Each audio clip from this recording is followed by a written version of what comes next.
la question fondamentale de la communication de crise, c'est qu'est-ce qu'on est en train de protéger? On peut protéger la vie, en fait, le quotidien des populations. Si on a des problèmes qui sont plus internes, ça va être protéger la crédibilité de la collectivité. Quelle est l'erreur la plus fréquente en matière de communication de crise? Il y a des erreurs sur l'information initiale. Il y a ce qu'on sait, il y a ce qu'on croit savoir, et il y a ce qu'on devrait savoir. Et puis, souvent, on tombe de crise également. Quelle doit être la principale qualité du directeur de la communication de la collectivité en cas de crise? Ça doit être quelqu'un qui doit être absolument ouvert au monde. Aucune crise ne ressemble à une autre. Face à une crise, quels sont les autres réflexes que doit avoir le directeur de la communication d'une collectivité? Ça peut paraître une évidence, mais éviter toute panique, en fait, pouvoir garder son calme par rapport à la crise. Savoir prioriser les choses. Qu'est-ce que je dois faire en premier? C'est vraiment très important. Ne surtout pas se tromper. Vraiment, il va falloir cesser de céder aux sirènes de l'instant présent. À un moment donné, dans les qualités, c'est ce qu'on appelle d'avoir la mémoire du futur. C'est-à-dire d'être en capacité de se projeter. Que doit-on faire avant la crise? Alors avant, c'est se préparer, se préparer, se préparer. Ça, c'est vraiment le point de base. Je crois que c'est quand même important d'avoir un plan de communication de crise comme on a un plan de gestion de crise. La formation des équipes sur le sujet, c'est capital. Les exercices de crise et la participation de la direction de la communication aux exercices de crise, c'est quelque chose qui me paraît vraiment vraiment important. Et puis je me répète peut-être un peu de ne pas rester englué dans les risques, dans l'actualité, dans le présent en fait, et d'envisager quelles peuvent être. Alors, pas toutes les crises possibles, parce que dans une collectivité, c'est tellement énorme. Mais qu'est-ce qui est en train de se dessiner alors qu'il est? Quels sont les nouveaux enjeux qui sont en train de monter? Qui élabore la stratégie de communication de crise d'une collectivité? C'est quand même plutôt au directeur de la communication de proposer la stratégie et cette communication de crise doit être validée effectivement par la cellule de crise dans laquelle on doit trouver forcément Direction générale des services, DIRCAB. Ça, c'est quelque chose d'important, de sorte que tout le monde soit cohérent et en cohérence. Et que cette décision-là, c'est quand même important qu'elle ne repose pas exclusivement sur DIRCOM.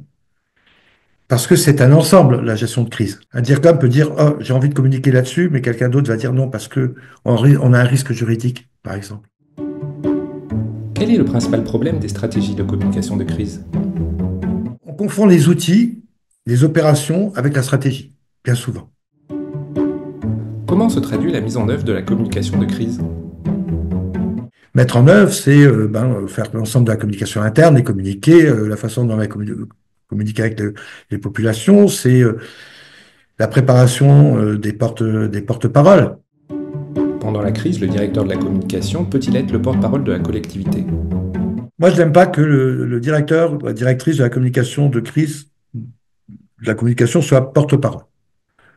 Parce que c'est un job à part entière, parce que il suffit qu'on rate une prestation, on dit même une performance médiatique à un moment donné, pour remettre en cause l'ensemble de la communication et l'ensemble, enfin, de la direction de la communication, parce que c'est stressant, parce que c'est épuisant.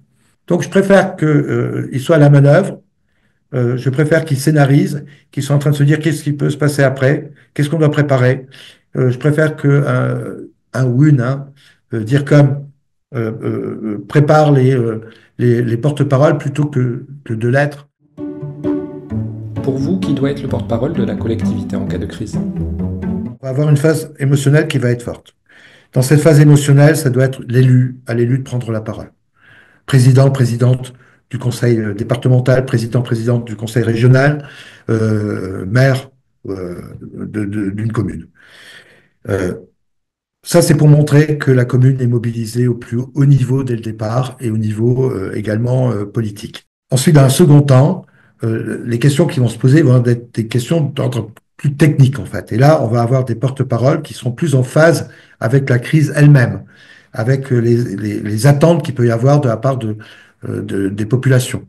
Et puis, s'il y a à un moment donné des soubresauts, l'élu peut revenir de nouveau à la charge. mais j'allais dire, pour siffler à la fin de la récréation. Voilà, c'est plutôt un porte-parole à étage qu'il faut avoir. Quand la crise est terminée, que doit faire le directeur de la communication de la collectivité? Participer au retour d'expérience, voir ce qui a fonctionné, moins bien fonctionné, pour réadapter les procédures. Auriez-vous des exemples de collectivités dont la communication de crise a été un échec? J'ai pas envie de donner d'exemple parce que c'est vraiment trop facile. Et en plus, comme je vis beaucoup de crises à l'intérieur, on s'aperçoit quand même des complexités sous-jacentes qui sont quand même gigantesques, tentaculaires parfois.